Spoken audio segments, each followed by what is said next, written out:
Voici le logiciel Atrium pour le contrôle d'accès CDVI. Je fais le tour vite avec pour vous montrer un peu comment ça fonctionne. C'est important quand vous avez des nouveaux usagers, les ajouter ici, on appuie sur le plus, on marque le nom de famille et tout ça. On fait un save. Ensuite de ça, on retourne au user. Et puis c'est important avant tout, toutes vos cartes d'accès doivent être rentrées dans le système. On vous a montré comment faire. Vous prenez la carte avec le cadenas, vous la passez une fois, la carte avec la roue tracteur, vous la passez une fois. Ensuite ça, vous passez toutes vos cartes à programmer dans le système et vous terminez avec la carte de la roue de tracteur. Là, les cartes vont être dans le système. Fait que là, ce que vous faites quand vous allez dans un usager, et puis les cartes qui n'ont pas été approvées, vous cliquez sur l'usager qui vous intéresse, vous allez dans la section cartes. Pour le moment, cette personne-là a déjà une carte assignée, mais vous pouvez l'assigner. Mettons, ça serait perdu, délité. On fait assign. Vous voyez ici, il y a 3 cartes qui ont été rentrées dans le système sans être attribuées. Je peux cliquer dessus, assign, et puis cette personne-là reste sa carte. C'est de la manière que ça fonctionne pour attribuer une carte d'accès qui a été rentrée dans le système à une personne, un utilisateur. C'est comme ça qu'on le fait dans les users.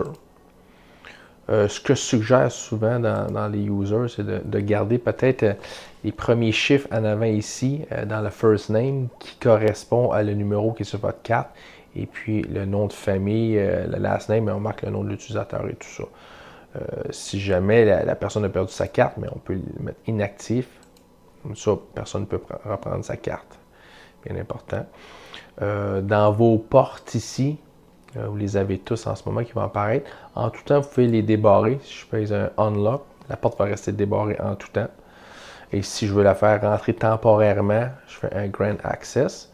En ce moment, si mettons, je fais un unlock comme ça ici, on va le voir, le petit logo va être apparu ici, va apparaître comme que la porte est débarrée.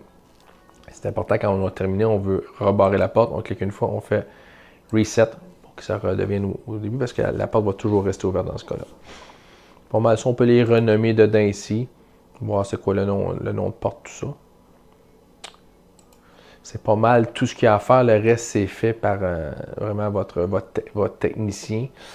Mais User et Door, c'est pas mal les endroits où vous avez à jouer avec le logiciel pour ajouter des utilisateurs avec des nouvelles cartes ou des accès. C'est sûr que cette personne-là ici, il y a des accès à Access Level. On voit ici. Vous voyez, cette personne-là a accès seulement qu'à une partie, mais on pourrait lui en décerner d'autres qui ont déjà été programmés. Always, juste le hall d'entrée, tout ça. C'est important que chaque personne, on sache c'est quoi son niveau d'accès. Cette personne-là ici, elle a accès juste à une partie de l'immeuble. Les personnes plus importantes, Always, on clique dessus et puis ça ouvre vraiment toutes les portes. La liste est vraiment faite par votre technicien. S'il y a d'autres places à ajouter, juste lui demander.